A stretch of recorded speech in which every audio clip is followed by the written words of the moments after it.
কি গো, এবারে মনে হচ্ছে তোমার আমাকে ব্যাংকে নিয়ে যেতেই হবে। কেন আবার কি হলো? কারণ তোমাকে তো সব যাবতীয় দেখিয়ে দিলাম যে ফোন থেকেই তোমার যাবতীয় ব্যাংকের কাজ করা যায়, এরপরে কেন ব্যাংকে যেতে হবে? আধার লিঙ্কটাও কি হয় ফোন থেকে? হ্যাঁ নিশ্চয়ই হয়। হয়। তুমি জানো না? না। তোমার করা নেই? না, করা নেই তো। আধার লিঙ্ক করার জন্যই তো বলছিলাম ব্যাংকে যাব। দেখো আধার লিঙ্কও হয়, আরও যাবতীয় কাজ হয়, সেটাও তোমায় দেখিয়ে দিই। যাদের যাদের ব্যাংকের বইয়ের সাথে আধার লিঙ্ক করা নেই তারা ঘরে বসেই করতে পারবে। আজকে তোমাদের এইটাই শেখাবো। আর যদি ভিডিওটা তোমাদের কোনো ইম্পর্টেন্ট লাগে তাহলে অবশ্যই কোনো ভিডিওটাকে সেভ করে নেবে, তাহলে হারিয়ে যেতে পারে। ঠিক আছে, এই যে প্রথমে এখানে লিখবে কি এনপিসিআই, এখানে টাচ করলে এই যে প্রথম ওয়েবসাইটটা বেরোলো, এটা টাচ করবে।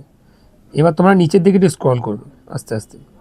এই দেখো এখানে আছে কাস্টমার্স, তাই লেখা আছে না? হ্যাঁ, এটা টাচ করবে। এই দেখো এখানে লেখা আছে আধার সিডিং স্ট্যাটাস, তাই তো? হ্যাঁ। এটা টাচ করতে হবে।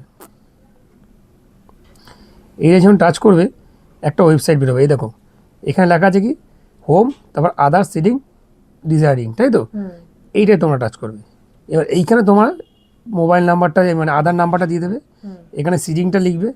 এখানে তোমার কী করতে হবে, ব্যাংকটা তোমার যে ব্যাংকটা সেটা সিলেক্ট করে দেবে। ঠিক আছে, আচ্ছা। এখানে তোমার অ্যাকাউন্ট নাম্বারটা দিয়ে দেবে, এখানে কনফার্ম অ্যাকাউন্ট নাম্বারটা দিয়ে দেবে, এখানে তোমার টিক চিহ্ন করবে, দিয়ে এই ক্যাপচারটা আছে এটা দিয়ে দেবে। দেওয়ার পর এখানে সাবমিট করে দেবে। সাবমিট করে দিলে এটা তোমার 48 ঘন্টার মধ্যে এটা সাবমিট হয়ে যাবে। তাই? তাহলে তোমাকে আর ব্যাংকে যাওয়া লাগলো না। না, তাহলে একদমই না। তোমার তো এই জিনিসটা জানা ছিল না। না। এটা খুবই দরকারি জিনিস তোমার। হ্যাঁ, অবশ্যই। এটা অনেকেরই এটা দরকার হতে পারে। তাদের জন্য তাদেরকে কি করতে হবে, ভিডিওটাকে শেয়ার করতে শেয়ার হবে, করতে হবে আর চ্যানেলটাকে চ্যানেলটাকে ফলো ফলো করতে করতে হবে। হবে। আর এরকমই যদি সুন্দর সুন্দর ভিডিও পেতে গেলে অবশ্যই চ্যানেলটাকে সাবস্ক্রাইব করে নেবে।